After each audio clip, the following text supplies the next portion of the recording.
Helpful for life. Man, oh man, is the internet up in a tizzy about oven cleaners and self-cleaning ovens. Whew, people really can get on their high horse about going all natural or whatnot. Now, before we dive into all of the specifics, here's a high-level overview of what we learned through our research. If you have a self-cleaning oven, use it. Think of it like a dishwasher though. If your oven is completely filthy, maybe do a little bit of pre-cleaning first.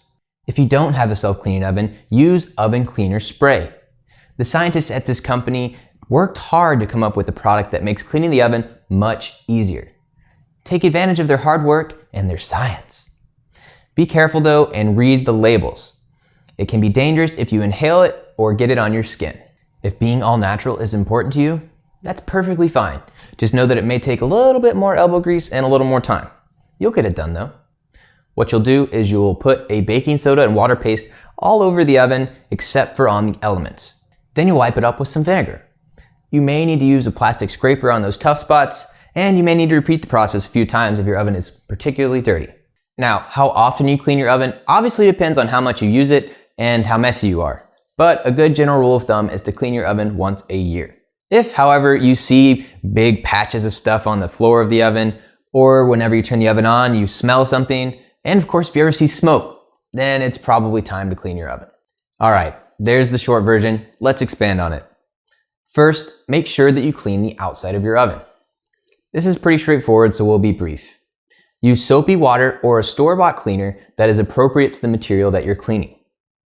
Make sure you get the door, the handles, the knobs, the control panel, and if you have a drawer, make sure you clean it out too. As an extra tip, you may be able to remove the knobs to clean behind them and to better clean the knobs themselves. What about the more complicated part of cleaning?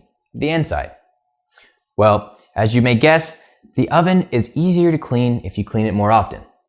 It's also going to be easier to clean if you prevent most of the mess in the first place. So if you're ever cooking something that you think is going to splatter or spill, put a sheet tray underneath it or on the rack below it. Use multiple trays if you need to. Doing this will catch any spills and drips before they get to the bottom of the oven where they'll get baked on. There's also the idea of continually lining your oven so it always catches any drips and spills. There are products out there called oven liners that serve this exact purpose. You can also just line your oven with some aluminum foil. However, make sure to always follow the instructions on the oven liner, and here's some general tips if you're going to line your oven. Never cover up any vents or slots in your oven.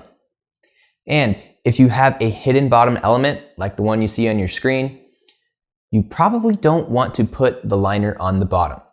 Instead, put the liner on the bottom rack. If you ignore some of that advice, you may cause your oven to not work properly, you may damage it, and you may even cause some safety issues. As the last general oven cleaning tip, if you need to scrape something out of the oven, try using the back of your scrub brush. You can also buy a dedicated plastic scraper like the one you see on your screen now. However, don't ever use metal to scrape the glass. It could cause some damage. You probably don't want to use metal to scrape anything on the inside of the oven either. It is okay to do on certain ovens, but it can damage some coatings. So we advise against it. That wraps up the general oven cleaning tips. Let's get down and dirty with the specifics.